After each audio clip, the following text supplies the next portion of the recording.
समझाने के लिए 5 भेद कर दिए, क्योंकि एक ही वस्तु को शिष्य समझ नहीं पाएगा। इसलिए आचार्यों ने हर किसी को हर सरलता से बात समझ में आ जाए, इसलिए सत्यव्रत का पालन करने के पहले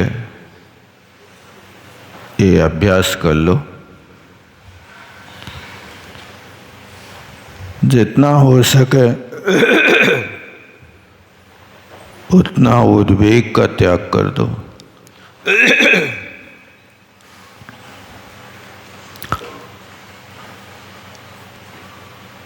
जितना प्रयास करो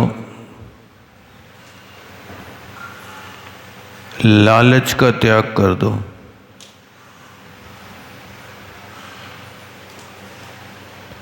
और जितना आप अपने जीवन में भयों से मुक्त अवस्था बना सकते हो, उन भयों से मुक्त होने का प्रयास करो।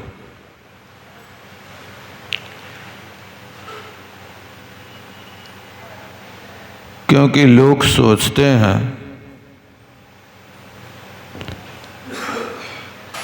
इस भव में क्या होगा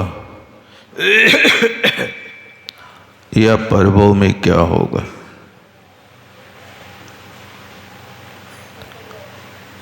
ये सिर्फ है आपकी सोच रहेगी।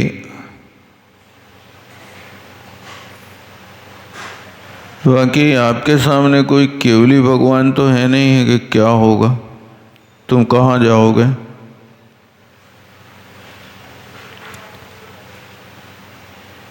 इस भय को दूर करने के लिए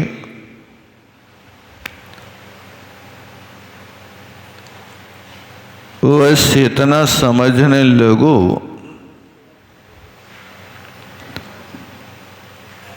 कि आगे क्या होगा, तो वर्तमान में बीज क्या बोया गया।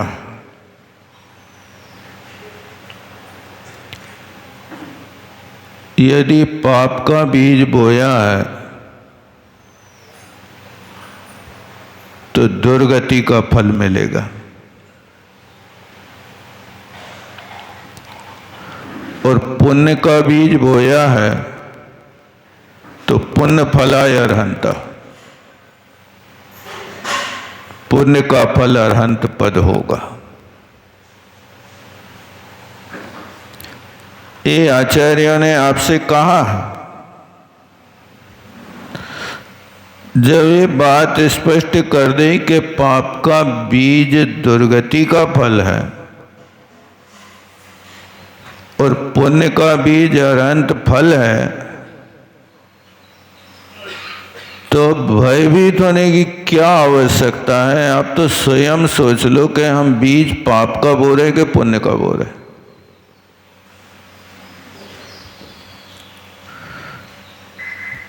पाप का बीज बोने के बाद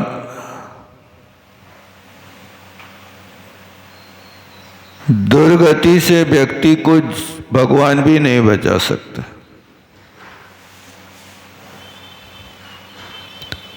जब भगवान बचा नहीं सकते तो फिर उनकी माला काहे को फेरें।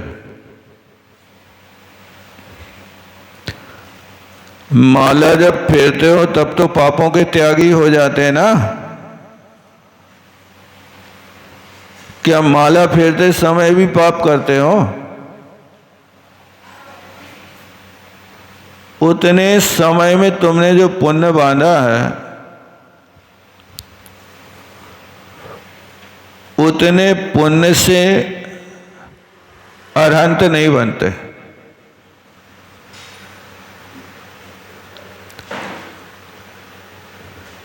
कोई बच्चा आपके 500 के नोट को मचल गया तुमने तो दिया खेलने के लिए था।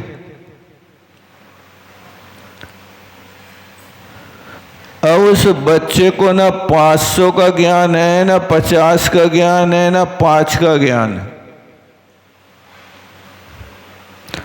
बस उसके लिए तो एक मनोहारी कागज खेलने के काम में आ रहा है। अब उस कागज को तुम उस बच्चे से यदि छीनना चाहते हो तो आंदोलन खड़ा कर देता। नोट नहीं छोड़ेगा, तुम छीनोगे तो रोएगा, मचल जाएगा।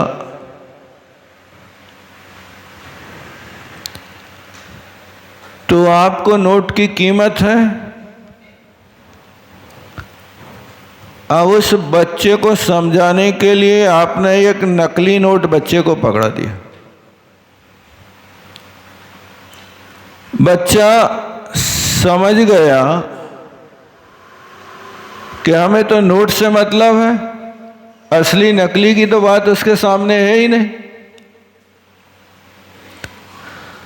लेकिन अब वो नकली नोट लेकर के यदि बाजार में जावे तो क्या उस नकली 500 के नोट से एक 5 रुपया की टॉफी भी मिलेगी कि नहीं मिलेगी?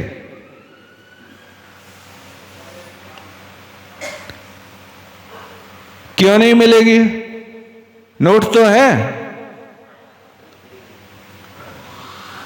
नोट तो है, लेकिन इस नोट से तुम्हें सिर्फ दर्शन हो सकता है,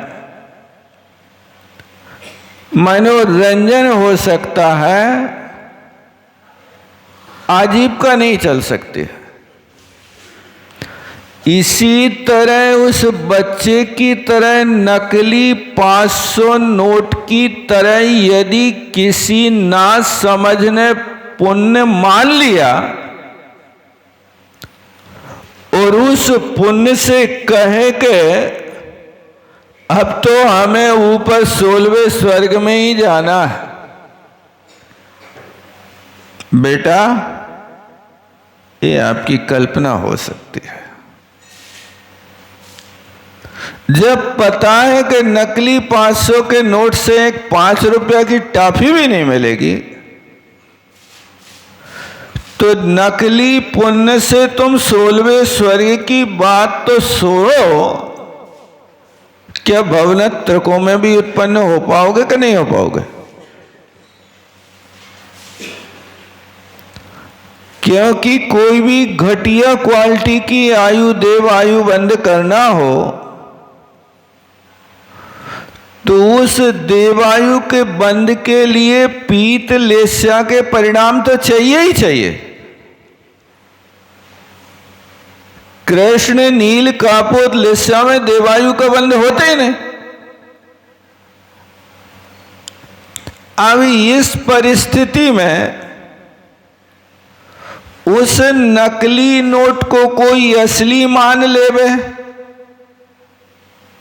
तो ना समझिए, इसलिए नकली पुण्य को असली पुण्य मान लेवे कि मैंने तो बहुत पुण्य किया है। आपकी फाइल खोल करके तो देखो कि आपने जमा कितना किया है भाई साहब। जिस तरीके से किया है उसका कोई फल है कि नहीं, इस पर विचार करना। तो भावनाएं भाना,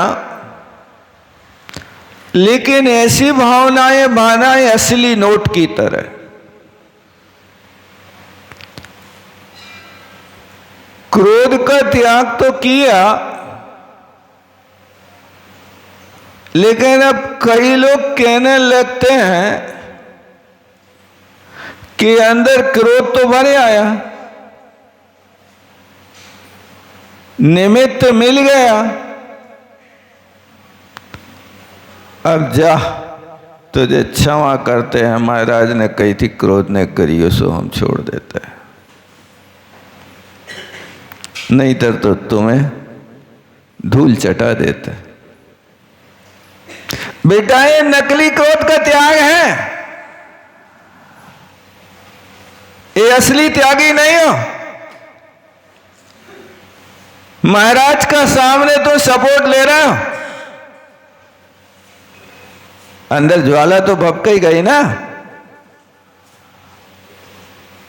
बात तो तब है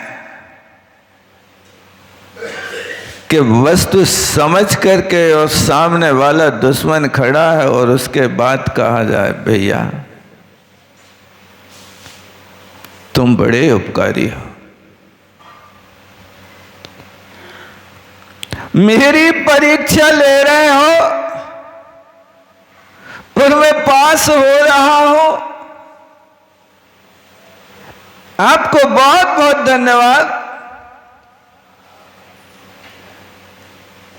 जब अपराधी के सामने खड़े होकर के और तुम ऐसा प्रेम पूर्ण व्यवहार करो तब समझना कि तुमने क्रोध के त्याग की बात सोची है।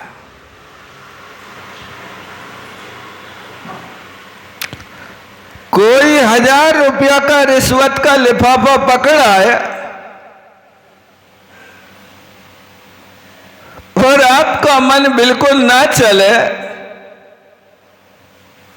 तब समझना कि आप ईमानदारी से कार्य कर रहे हो, आप लोभ का त्याग कर रहे हो।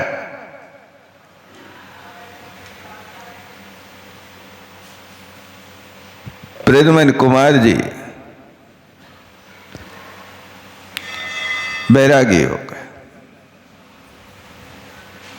अब दीक्षा लेने जा रहे थे पत्नी की अनुमति लेकर के। सो जब भगवान नेमिनाथ के समोसरण से लौट करके आए तो परिवार वालों से क्षमा याचना करना है, हिसाब किताब नक्की करना है। तो वे घर में आए और महल में जाकर के पत्नी से बोले, प्रिय मैं दीक्षा लेने जा रहा। तो प्रद्युमन कुमार की पत्नी ने तत्काल उनसे कहा, अरे कैसे बैरागी जो दीक्षा लेवे जाए और पत्नी को प्रिय कहे। प्रिय कहने वाला तो बैरागी हो ही नहीं सकता, तुम तो नकली लगते हो। और वो ऐसा कहकर के पति के पहले निकल गई। अब पत्नी से कहा कि मुझे आज्ञा दे दो, मैं दीक्षा लेने जा रहा हूं। प्रिय मत बोलना। जी क्या बोलना? हे इस शरीर की रमणी, आज मुझे संसार का स्वरूप प्राप्त हुआ। अब मैं निज शुद्ध आत्मा की अनुभूति के लिए मैं बाह्य आभ्यंतर परिग्रह का त्याग करना चाहता हूं। पत्नी ने उपदेश दिया कि ऐसा बोलो, ठीक है। ऐसा बोला और प्रद्युमन चले गए वन की ओर। पीछे पीछे पत्नी भी चली गई। आगे रास्ते में एक सोने का सिक्का पड़ा मिला था। प्रद्युमन के मन में आ गया कहीं सोने का सिक्का देख करके पत्नी का मन ना विचलित हो जाए। सो उनने उसके ऊपर धूली डाल दी। ये लोभ कसाय मेरी तो नहीं, पत्नी की ना जागृत हो जाए। तो पीछे से ये तमाशा पत्नी ने देख लिया। तो पत्नी कहती है, अरे क्या धूल पे धूल डाल रहे हो? सिक्का भी तो मिट्टी है, उस मिट्टी पे मिट्टी डाल दे। नहीं, तुम्हारा मन विचलित ना हो जाए। अरे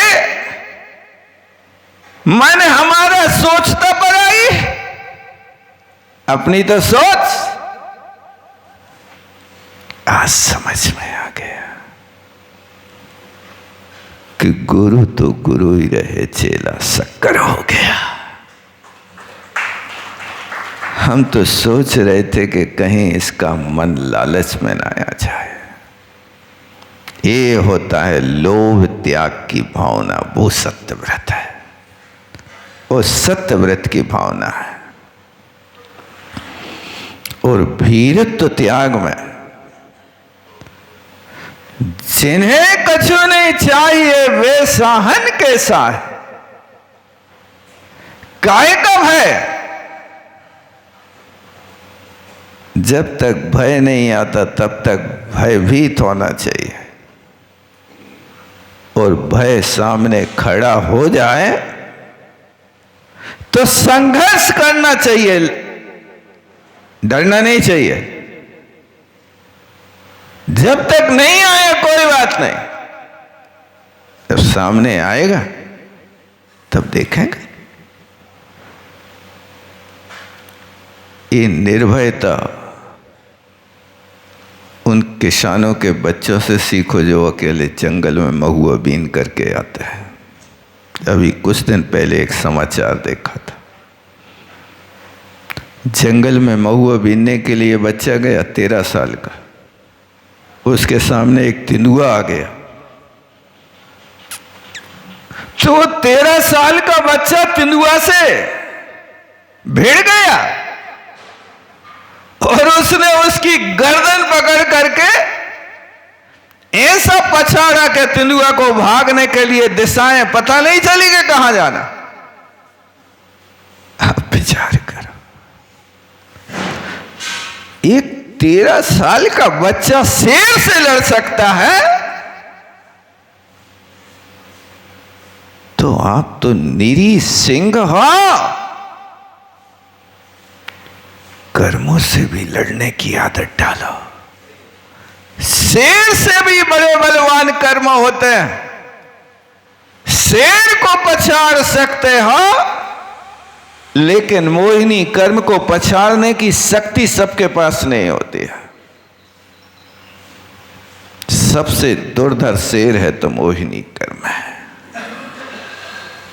अनंत बार मुनिव्रत धारण करके उस मोह के शेर को पछाड़ा, लेकिन आज तक कोई दुनिया का व्यक्ति उस शेर को समाप्त नहीं कर सका। अभी भी वो जिंदा है,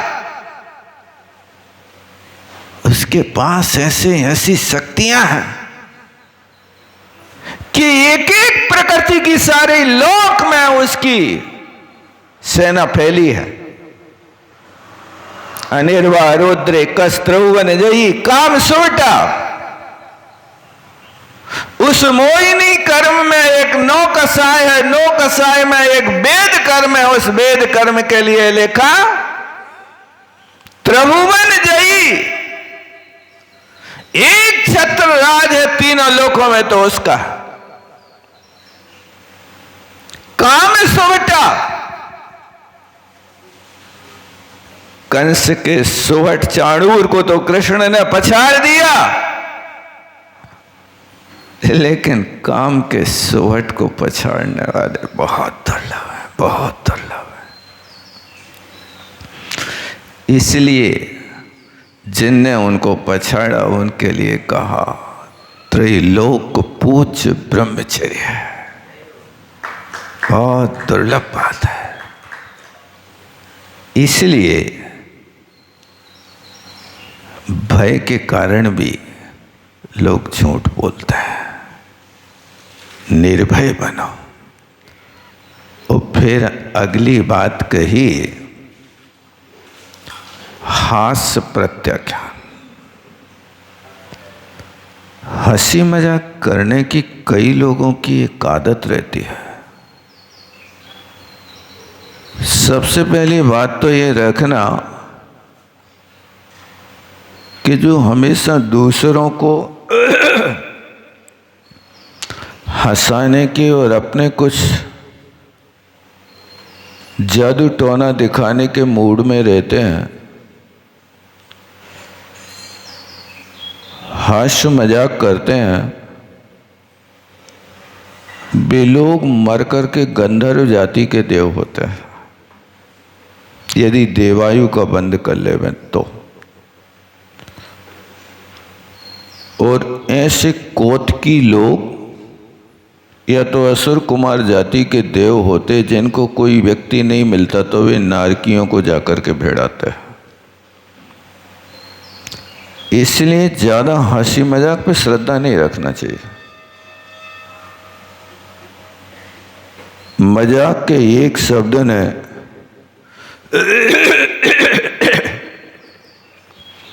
दुनिया में विप्लव मचा दिया। द्रौपदी ने एक ही शब्द तो कहा था, अंधों के अंधे होते हैं। इन द्रौपदी ने कोई द्वेष से नहीं कहा था, देवर से मजाक किया था। अरे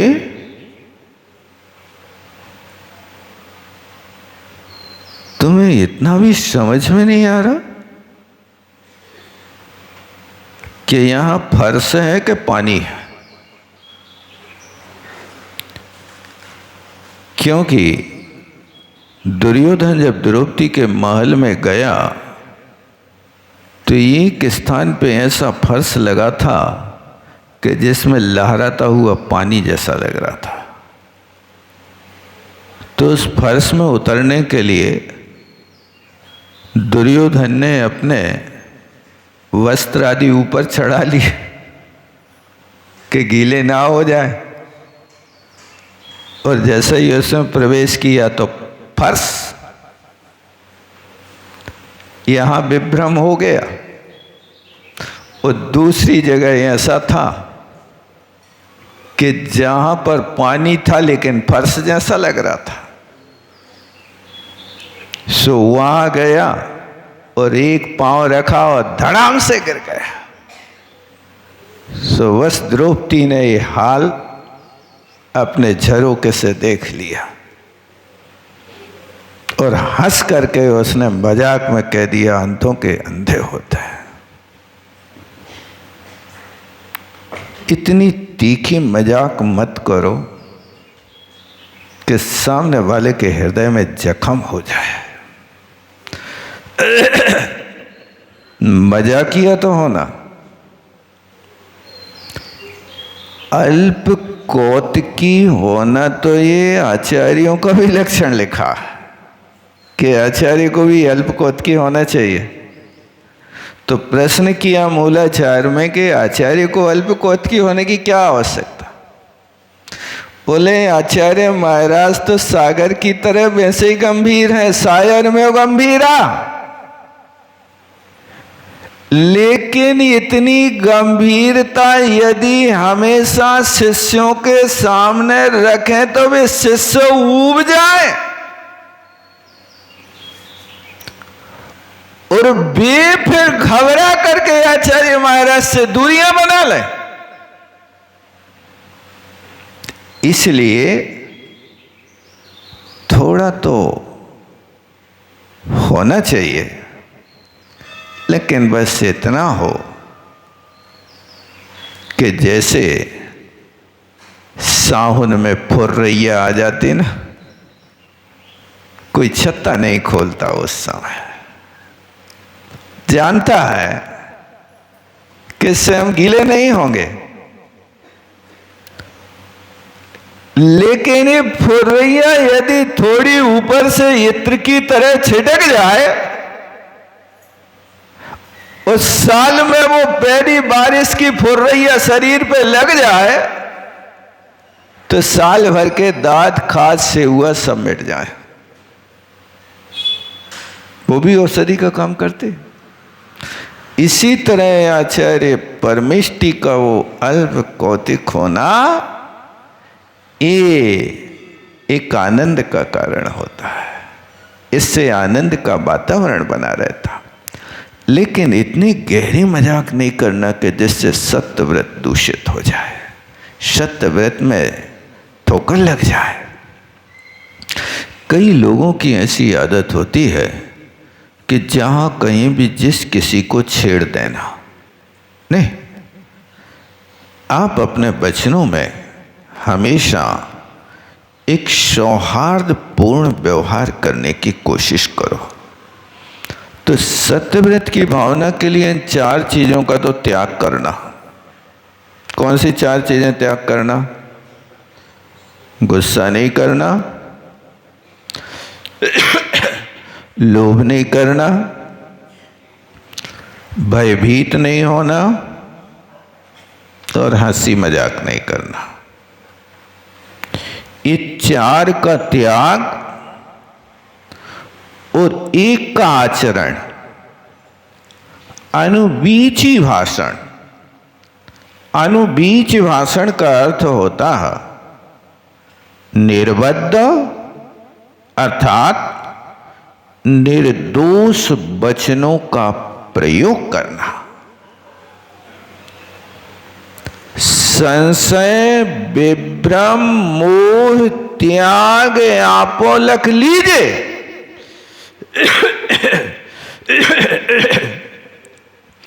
इस सम्यक ज्ञान की लक्षण है। सम्यक ज्ञान की परिभाषा में उन्हें ये लक्षण लिखा कि वचनों में संशय नहीं होना चाहिए, संशय मुक्त शब्द हो, विभ्रम ना हो, मोह उत्पादक शब्द ना हो। ऐसे शब्दों से रहित कर्णप्रिय हृदयग्राही ऐसे वचनों का प्रयोग करना चाहिए। बोलो तो इतना मीठा बोलो कि सामने वाले के कान संतुष्ट हो जाए, कर्ण प्रिय हो, हृदयग्राही हो, अतीव मिष्टभाषी हो। ऐसे शब्द बोलना, इनका नाम अनुवीची भाषण है। अनुवीची का अर्थ होता है कि भगवान की दिव्य देशना के माध्यम से जिन शब्दों का यहाँ प्रवाह हुआ है, उन शब्दों में से, उस प्रवाह में से चुनिंदा शब्दों को लेकर के प्रयोग करना। जैसे अपन पढ़ते ना, वीर हिमाचल से निकसी गुरु गौतम के मुख कुंड धरी है। ये वाणी भगवान महावीर रूपी हिमालय पर्वत से निकली। अब वो गंगा निकली है तो गंगा कुंड में पड़ती है। तो महावीर भगवान जब हिमालय पद्म सरोवर से उनकी वाणी निकली तो कौन से कुंड में पड़ी है? गणधर महाराज के कुंड में पड़ी है। और उन गणधर महाराज ने सारे के सारे श्रोताओं को जब भगवान की दिव्य ध्वनि बंद हो जाती है तब वे सबको बहुत अच्छे ढंग से समझा देता है। ये वहां से गंगा का प्रवाह आज तक हो रहा। उस गंगा की जो लहर है उसको बीची कहते हैं। गंगा की जो लहर है ना, उस लहर को बीची कहते हैं। उस गंगा की लहर में से अब यदि तुम्हें गंगा का पानी लेना है तो तुम पूरी गंगा तो ले नहीं सकते, चुल्लू भर ले सकते हो, घड़ा भर ले सकते हो, लेकिन घड़ा भर पानी गंगा से लिया है तो वो गंगा की लहर का पानी है। आज अपने बीच में भगवान रूपी गंगा के मुखारविंद से निश्रित जो जिनवाणी अपने बीच में सुनाई जा रही है, ये वही गंगा का पानी है। उस गंगा के पानी से गंगा पापम ससीतापम, उस गंगा के पानी से अपने पाप धो लो, क्योंकि गंगा का पानी पवित्र पानी नहीं, पवित्र गंधोदक है। आप गंधोदक बंधते हो तो यहाँ एक उंगली डाल करके और माथे पे लगाते हो और बड़े भावों से वो पढ़ते हो, निर्मलम निर्मलीकरणम पापनाशकम जिन गंधोदकम बंदे। ये गंगा का पानी जिन गंधोदक है, गंगा कुंड में विराजमान जिन चैत्य के ऊपर से होने वाली वो गंगा की धारा उन भगवान के ऊपर अभिषेक करके आई है, वो गंधोदक है। उसकी वंदना करने से जब पातक नस जाते हैं तो ये वीर हिमाचल से निकली गंगा की वंदना करोगे तो तुम्हारे पाप नहीं नसेंगे, अवश्य नसेंगे। अब उस गंगा के जल का प्रयोग करना तो कैसे करना, इस बात के लिए कहा कि सत्यव्रत की भावना के लिए अनुबीची भाषण होना, यानी ऐसे वचन बोलना कि जो आगम सम्मत हो, निश्चय व्यवहार की पद्धति में ढले हों। शब्दों का व्यवहार, चूंकि व्यवहार नय से होता है, निश्चय नय से कोई बोलना नहीं होता है, बोलना तो व्यवहार नय से होता है। तो उस व्यवहार नय से बोलना, लेकिन कहाँ कैसे बोलना, अनुभव भाषा बोलना। और अनुभव भाषा के 9 भेद हैं। आमंत्रणी, आमंत्रणी का अर्थ क्या है, किसी को बुलाना है तो निमंत्रण जैसे अपन देते हैं, वो निमंत्रण। हे जिंदता अत्र आगच्छ, भैया जिंदता यहां पर पधारिए। ये क्या है, ऐसी प्रेम पूर्ण यदि भाषा आप बोलते हो तो इसका नाम आमंत्रणी भाषा है। ये सत्य भाषा है, इसका प्रयोग लोक व्यवहार में होता है। हर किसी को बुलाना तो पड़ता है, लेकिन बुलाने की भाषा को व्याकरण में पिलुत बोलते हैं। उस सिद्धांत में इस भाषा को आमंत्रणी भाषा बोलते हैं। आमंत्रण दिया, बुलाया जा रहा है, तो ये बुलाना क्या है, आप सिर्फ निमंत्रण देने को ही निमंत्रण समझते हैं। जब कभी रोटी खाने हो, खिलाने हो तो निमंत्रण दे दो, बस ये शब्द उसी में रूढ़ हो गया। लेकिन ये निमंत्रण अकेली रोटी खाने के लिए नहीं, ये आमंत्रण और निमंत्रण लोक व्यवहार की भाषा के लिए प्रयोग किया जाता, इसको अनुभव भाषा बोलते हैं। यहाँ पर आइए, आप भी यदि अपने महल पर बैठ कर के किसी परिवार को बुलाते हो अथवा किसी सेवक को बुलाते हो तो वाणी में कंजूसी नहीं होना चाहिए। जो सुंदर शब्द तुम अपने पूज्य पुरुष माता पिता के लिए प्रयोग करते हो, वैसे चुनिंदा और आदर के योग्य सेवक के लिए भी करना चाहिए। यदि उसके लिए तुमने अच्छे शब्द प्रयोग नहीं किए तो वो स्वामी भक्ति नहीं रखेगा, वो तुमसे द्वेष ठान लेगा और अभी तो कुछ नहीं कहेगा, लेकिन जब अवसर पाएगा, अवसर पा करके वो व्यक्ति तुमसे बदला ले लेगा। इसलिए इनके साथ भी भाषा बोलना तो आमंत्रणी बोलना, ये अनुबीची भाषण के अंतर्गत आने वाला प्रयोग होता हा, इतना ही रखता है। जावाणी के ज्ञान से सूझे लोकालोक, शोवाणी मस्तक धरूं सदा दे दो।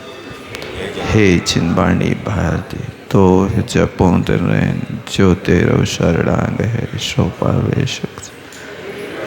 हरिहंत को गुरु सेवो निर्गुण, दया धर्म पालो सदा यश।